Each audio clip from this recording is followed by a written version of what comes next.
Rick Carroll, aka the Yeti. I'm a competitive strongman in the Strongman Corporation and USS National Federations. The year I went vegan was 2020, and I went vegan for ethical reasons, but ultimately the physical aspects of it caught up pretty quickly. Honestly, from a young age, I always did care about animals, and I had more of a empathetic feel towards that. And then over the years, this kept growing in me, and I always thought it was something I should try to ignore. But then as I got older, I realized that when I actually ate meat, I could honestly feel the suffering and the stress of these animals, and it literally would make me maybe not physically sick, but spiritually sick. And it was something that just stuck with me for years and years and years, and it took me until about my 30s to even understand what that actually meant. Wow. And why did it take you so long to really get the information and really resonate with it? I didn't have a lot of support, which isn't a big reason to not do something, in my opinion. But I didn't really have anyone to explain it to or kind of bounce any ideas off of. I didn't know anyone at the time who was vegan, and I never thought to ask vegetarians themselves either. So I just think it took me a long time to kind of cipher it on my own, which I, maybe could have looked for help along the way. And was there anything in particular that really, what's an analogy here? Straw that broke the camel's back? No, that's not a good one. Was there something in particular, a particular catalyst that you, maybe a documentary you saw or something somebody said? I mean, I've seen a few documentaries here and there. I guess the biggest one would be like Forks Over Knives. And then another one that kind of stuck with me on the more athletic spectrum was Game Changer, where they kind of talked about it more openly, and it made me realize more and more how many athletes were actually doing this type of stuff. But I just think overall, it basically was, like you were saying, the straw that broke the camel's back was everything had built up over the years, and finally it just all clicked and made sense. It's almost like something in me, possibly even my ego, just surrendered to it and said, this is the path that I need to take. Were you eating a lot of like meat, eggs, and dairy, or was there a kind of a gradual thing at all there with the dietary aspect? The dietary aspect, I always had leaned more towards a plant-based diet, but I just thought through working out, through the fitness industry, that dairy, meat, all these things was a necessity, whether I kind of liked it or not. Again, even probably mid-20s or a little sooner, I started to really kind of balance out more plants over meat and dairy. Just, again, because of how it made me feel overall, not even physically, but emotionally. Like milk, I had cut out a long time ago. Steak, I had cut out a long time ago. It was basically maybe some chicken here and there. And then eventually trickled into, oh man, I went this whole week without eating meat. I went 2 weeks without eating meat. And then eventually it was a month. And then I was like, boom, I'm just done completely. Did you notice any physiological, mental, or emotional changes after doing this? Yeah, I've noticed a lot actually. I feel like I've become more empathetic, which I didn't think was possible at the time. Physically, my recovery is through the roof. My inflammation is down dramatically. I actually had oral health problems that, like, I don't want to say the minute that I cut meat out, but very, very short after getting rid of all meat products, my oral health had come back, and just my sense of purpose is a lot stronger. And to get over the hurdle of the stigma of, oh, you're going to shrivel up and basically die if you eat only plants. That lasted for maybe a few weeks, and I just refused to believe it at that point. Do you consider yourself like a healthy eating vegan, or you just kind of just eat whatever is vegan? Well, it started out where it was kind of a mix of not knowing what I was doing. So there was still a lot of junk food involved. But I think now, especially going into my fourth year, I've become very, very conscious of being able to cut more things out. So a lot less junk food, a lot more whole foods. You know, the mock meats or whatever you may want to call them are fun. They're enjoyable in moderation. I feel like there's a lot of moderation with certain things. But yeah, as of now, I could see myself by the end of next year being very, very more vigilant about even that, the healthy aspect of it. But yeah, I still do enjoy, you know, snacks and cakes and stuff here and there. But also being competitive with a certain weight class, I have to be very careful on what I consume. And what's a typical day of eating look like for you? Typical day of eating, so I just actually switched over my morning routine. Before it was honestly just protein powder. Sometimes I would use oats and then a good amount of supplements actually.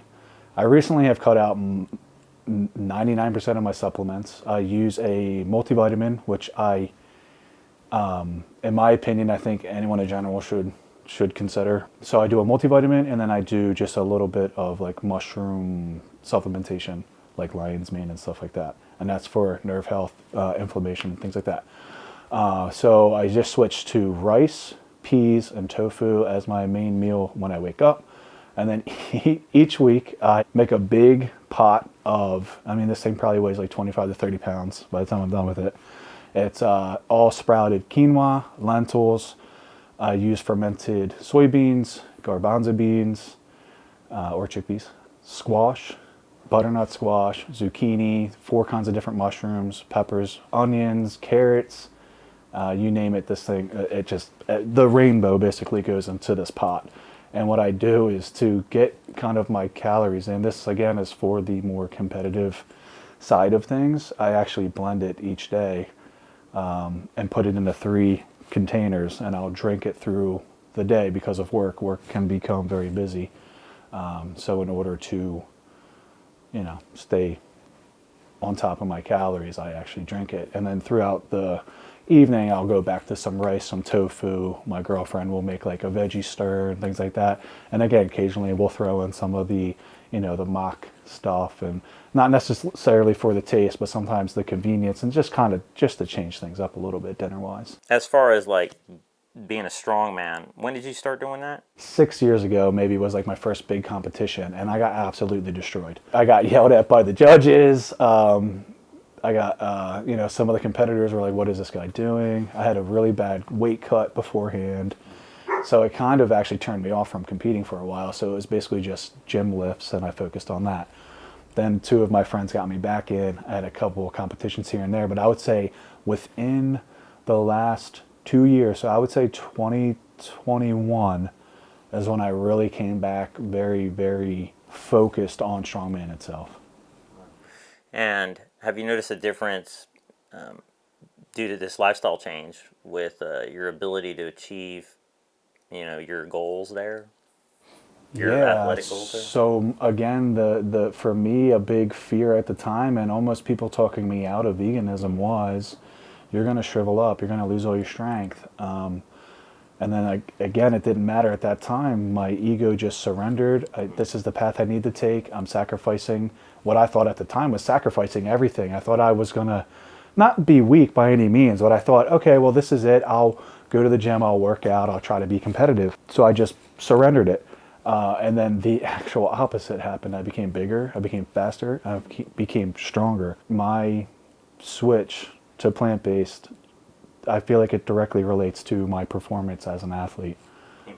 Improving, yeah. Nothing but progress since. Now, you had an accident not too long ago, right? I did, yeah. So I qualified for the Arnold of 2023. It was actually this year in March, and I trained so hard. So I had to qualify to local, then I went to nationals and I qualified. I was top 4 at nationals, and then I was invited to the Arnold Amateur Classic, where unfortunately I suffered an Achilles complete tear on the first event 20 seconds in. After like at least a solid straight year. The goal was the Arnold, so for a solid straight year I was just training for this competition, and it all just went away in the blink of an eye. You were still able to do some stuff over the weekend with this Mr. America. I think you said you hadn't even fully recovered yet. I'm not even near fully recovered, yeah. So what happened was Plant Built had established a strongman team. A friend of mine Veronique from Canada was invited to be on the team and compete at the Mr. America competition. So I knew I was going to come down and support her immediately. And then Ken was brought onto the team and then he was also competing at Tridents, Clash of the Tridents 3. So I was like, awesome, good opportunity to come down, support my friends, meet the team, maybe, get a foot in the door and learn what they're, more about them. And I was like, I think I was still in the boot at the time. This was only weeks after surgery. I signed up for the competition because I saw one spot left and I was like, you know what? I was like, I think I'm going to snag it just in case and just see what happens. And it turned out on a whim. I went down, competed. I ended up bumping up a weight class into heavyweights, which was my first heavyweight competition. Wow. And I was able to actually podium and place 3rd place. Wow, good job. Yeah, thank you. Some of the things you were having to do were a little more challenging because of the injury. Some things weren't. It's a cross. It depends on the steps and the certain steps you have to take. So normally, that was a big reason why I had chose to do the show as well, because of it's called like a static movement. It's basically just being planted versus like a triple extension where you kind of come up on your hips come through and your toes come up like tippy toe kind of stuff. So I knew this was a good show to do, and I just basically learned how to strict everything at that competition. I just spent months just basically kind of unlearning what I knew and just stricting every movement. So whereas the stone could be challenging at times, was pretty good, but like the log where most people would kind of push press or split jerk or things like that, I had to basically just completely strict press. Yeah, and I was still able to hang pretty well. You did this against your doctor's orders probably a little bit, right? A bit, yeah. I'm actually I see him next month and I'm gonna take my medal in with me and show him. See if he approves. But I knew I had the correct surgeon when I asked him if he wanted to see the injury. He was like, yeah, please. So I got very, very lucky with my surgeon for sure. Could you be with somebody who isn't vegan? Yeah. Lindsay, she is, the household itself actually isn't complete vegan. Yeah. Lindsay was for a while, but she's actually been wanting to come back, which is awesome. And Harper, her daughter, my stepdaughter, she's 11 years old. She's in between. She understands meat, where it comes from. We're very kind of open about that. We're not trying to disgust her into not wanting to eat things, but we're telling her just the truth about where this stuff comes from. So there are times, again, where she'll go days or a week or 2 without eating meat, and it doesn't faze her one way or the other. But she also visits her dad down in Alabama, and they don't really follow the same rules down there. So it's harder for her to at least maintain that. But we always have an option. There's always, a vegan option in the house, always. So there's days where she'll choose that over, the meat. Which is awesome, but I have a good feeling that she's gonna come into that pretty soon. It sounds like you're real laid back about it, which is probably really good because the more force you put into something, the more resistance you get. Right. And yeah. It sounds like you're doing the right thing by just being a good role model. Thank you so much. Yeah. Do you think that's probably your approach, maybe with trying to encourage others? Yeah, so I'm really not, and I know it's hard sometimes for us as vegans to not really want to push that and be in someone's face, so to speak, or just be very, very adamant about it. But yeah, I try to take more of a relaxed approach and just try to lead by example. So when people find out that I am vegan, they at first actually don't even believe me. There's no way, and I'm like, no, I definitely must. You can't have that beard. Yeah. Can't be that handsome and be vegan. And then I tell them my diet and everything I do, and then you can see like the gears start to kind of break loose and start to turn a little bit, and they go, well, maybe. I mean, I have friends at the gym now that, as much as they're joking, there has to be some seriousness to it, but they say like, man, I should go vegan, or I got to lay off the dairy and this and that. And I said, yeah, you really should. And I try to give them recommendations on certain things to watch. And Dairy is Scary. Have you seen that? No, I haven't. It's 5 minutes. Oh, the best video wow. to give people. That's perfect, though. Yeah, so that's going to be highly recommended to people. 6.4 million views, I think. Wow, and it's 5 minutes. Yeah, it's literally perfect. Just the right amount of attention span. But yeah, so I just try to lead by example. I'm not in anyone's face when people, and I try to just let people come to me. I have a nice, what I feel like a nice draw to me, where I know sometimes I can maybe appear intimidating to some people. There is a draw about me where people do like to approach me and talk to me in general, and then I can kind of open up to them quick about my lifestyle. Yeah, it doesn't look like you tiptoe around, around this philosophy at all, because I mean, after all, you're wearing it right now. Absolutely. What is your shirt there? Yeah, right there, Anti-Animal Cruelty Club, and I wear it proud too. That's for sure. Yeah. Do you find yourself ever trying to avoid using the word vegan? Actually, I do. One, because of I am a newbie, so I'm not sure if I actually earned it yet. I wanna really earn it. I really do. So I try to say I'm 100% plant based, and then it goes, oh well, you must eat dairy, and I say, well, no, and then, oh well, you must eat eggs. Well, no. What do you eat? 100% plants. So yeah, I don't use it in the sense. There's a few reasons why. The main reason is I don't feel like I earned it yet. The second reason is it can turn people off immediately, and they go, oh, we get it, you're vegan, okay, we understand. So yeah, I try to be cautious on when and where I use it. Yeah. How often do you cheat, like let a little dairy slip in? Never. Nice try. And what kind of like ailments have you acquired since going vegan? What kind of ailments? Compassion's through the roof. I sleep like a baby now, which sucks.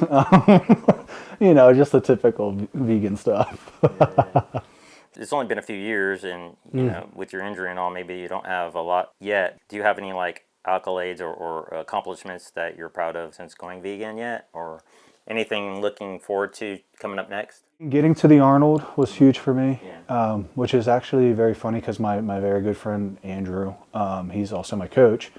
And this just popped in my head real quick. I'd love to share it. He basically cuts out all meat, all dairy before competitions, like weeks out. So he'll have meat and dairy here and there as he goes, but he gets very, very strict on what he consumes pretty close to competition. And it's, I would say 100% plants for maybe a week or two even leading up.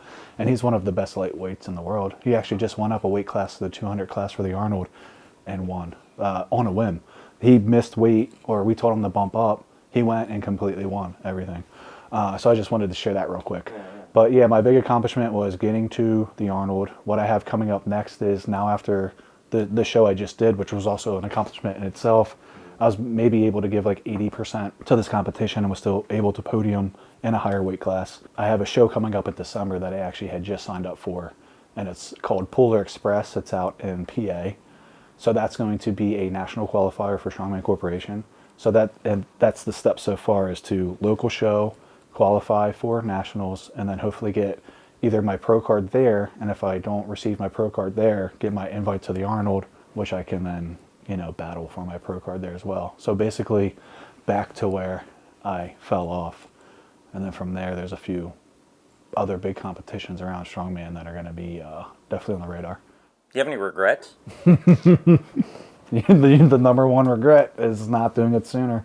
Yeah. It's really not listening to my heart when I should have, and being misled, I feel like, by people around me. In my heart, in general, is if you truly feel a certain type of way, I just feel like you should follow it, whether it's in your heart or in your gut. Try not to be, not necessarily misled, but maybe led astray by others around you.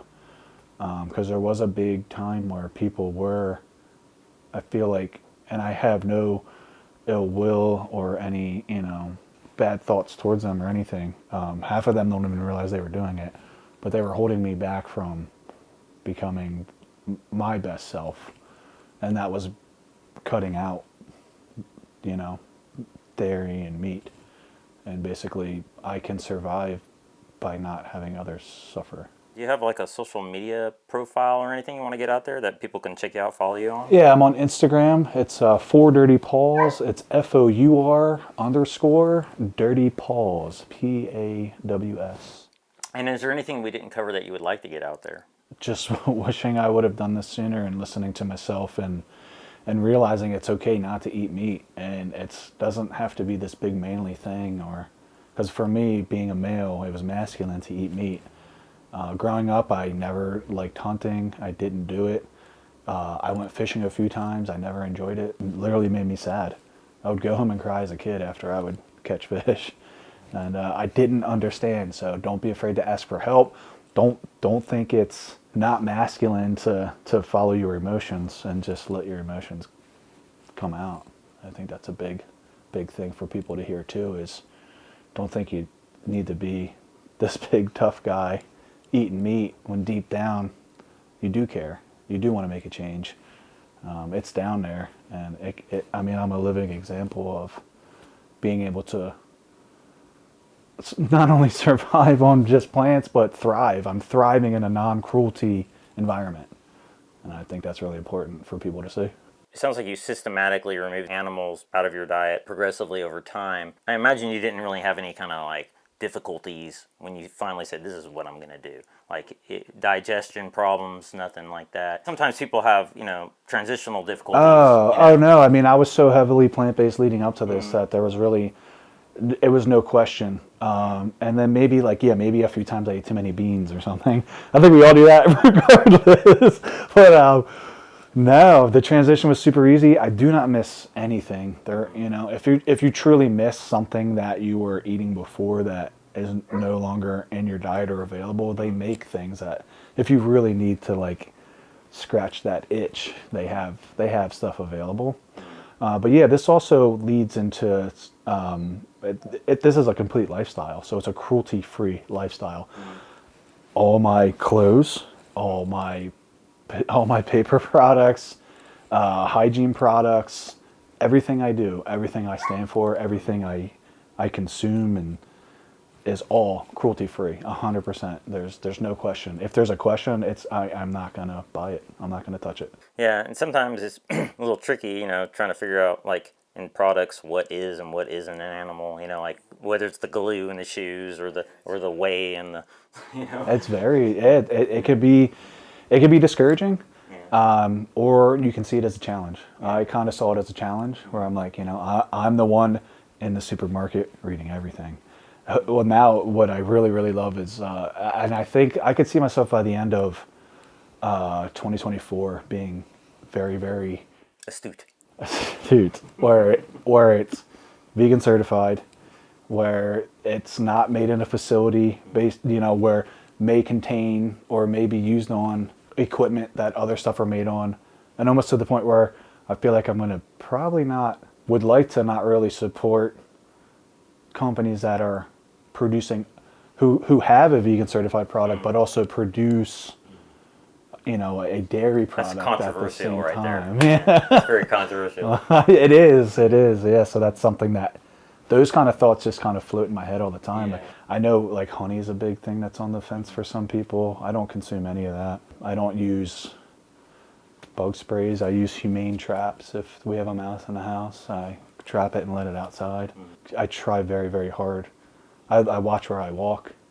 I don't, if I see a spider, I let it outside. I give it a drink first. And if you put water on a Q-tip, it'll drink right off the Q-tip. No way. It's actually pretty cool. Yeah, and then I just let them out.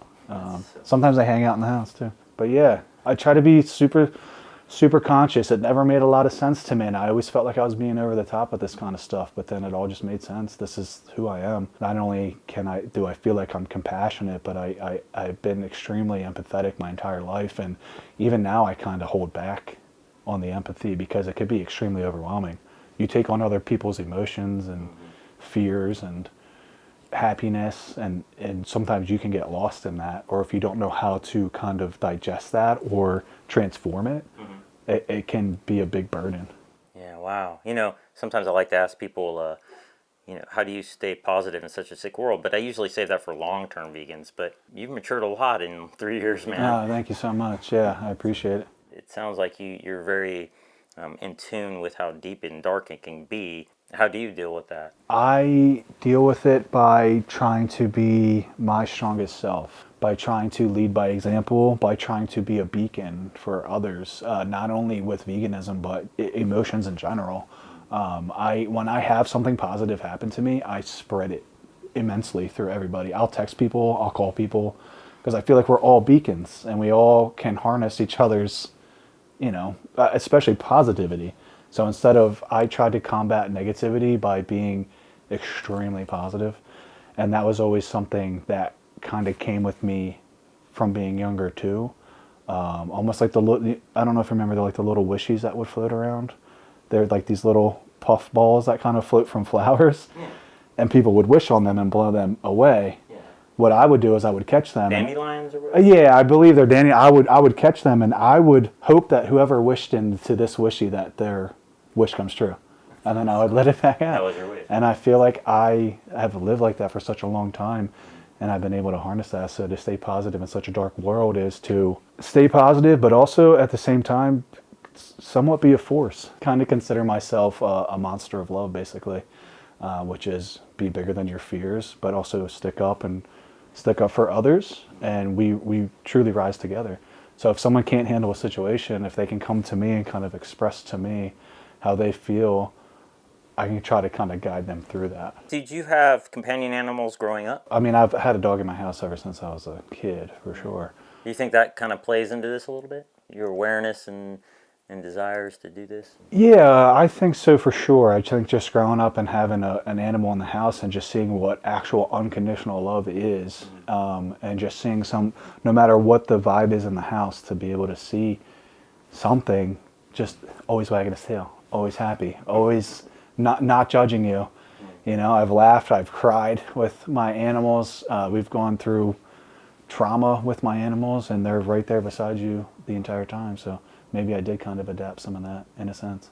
I'm sure you've seen some of them pass on too. Of course. And I'm sure that probably brings out more of the empathy, puts you in tune with it more maybe. Yeah, of course. Actually, just about maybe a month ago, we had just lost Nico. Our dog had passed away. Fortunately, because of my injury, I was home with him for months on end. And luckily, it was just an overnight process where we were able to kind of help him pass on. But yeah, would I want to see my dog suffer the way these animals suffer? No, not even close. It's actually making me upset just to think about it. So that's probably another, the fact that you even mentioned that to me and I can relate to that seems to be some kind of like subconscious connection that I did have there that I may have not even realized. And a lot of people don't even think, like, would you eat your dog? Have you heard of Elwood's dog meat? No. It's a vegan company. Oh, okay. You got me going there.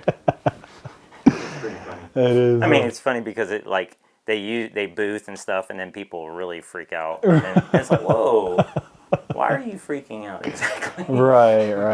Yeah, that's interesting. Are your dogs plant-based? Believe it or not, the big one, we do have like a plant-based food for him, Cool. but we still do a mix. Yeah. Just being in this household and not like extremely strict, and we would like to maybe slowly pull away from that. Yeah. But at the same time, I do believe in a sense of nature as well. So obviously, like, industrial farming isn't natural, but a dog eating, and surviving is. And there is a sense to me that having an animal is a huge responsibility. And that's another, I feel like, conflict or controversial kind of thing is owning an animal. Yeah. A lot of vegans get rescues though. Oh yeah, all our dogs are rescued. Actually, the cat too. I think a bird might have had him and dropped him out in the trees in the yard. A bird had the cat? Yeah, I have a patch of bamboo out back here, and I came home one night, and he was about the size of my palm, stuck up in bamboo. There would have been no physical way for him to climb up there. So I think he was picked up by a raptor and dropped in there. So I called him, and we took him to the vet, and he's been with us ever since, and he's in and out just with the dogs. Yeah. So his name is Puppy. So I had a dog growing up whose name was Puppy. He was my best friend. Yeah. And I actually went into a bit of a depression after he had passed. And then puppy came to us, and he was the same color as Puppy. No way. And yeah, it was nuts. And Out of the sky. He was literally, and he was walking around and bumped his head on the coffee table, and I said we should call him Puppy, and it stuck ever since. But yeah, so that's another kind of controversial kind of thing is the dog diet. But yeah, they do. We have a good blend of food for them. So. Yeah. One of the oldest dogs was Bramble to ever live at the time, at least. Bramble was all plant-based. That's awesome. Yeah. So there's a lot of people doing it now, and it seems to be very healthy. A lot of people feed their dogs the same thing they eat, lentils. Yeah, for sure. As long as it's dog-friendly. Yeah, of course, yeah. I didn't get you at the competition because I think you had a dog sitter. Oh, yeah. Lindsay actually had to go emergency dog sit for her mom, and I had to come home with our dogs. Yeah. So. But at least I got some B-roll of you out there, and it was cool to be able to swing by your house anyways and get you in the mix. It. Yeah, I appreciate having you. Thank you so much for taking time out of your day to come and see me. It really means a lot. Yeah, man. Well, it means a lot what you're doing, and I couldn't resist. So thank you so much. Maybe I'll see you again. Maybe next year at the next Vegan Strong competition. Yeah, I believe I know the competition already signed up for a new year, so they're having Mr. America. I would hope that we would be back out there for sure.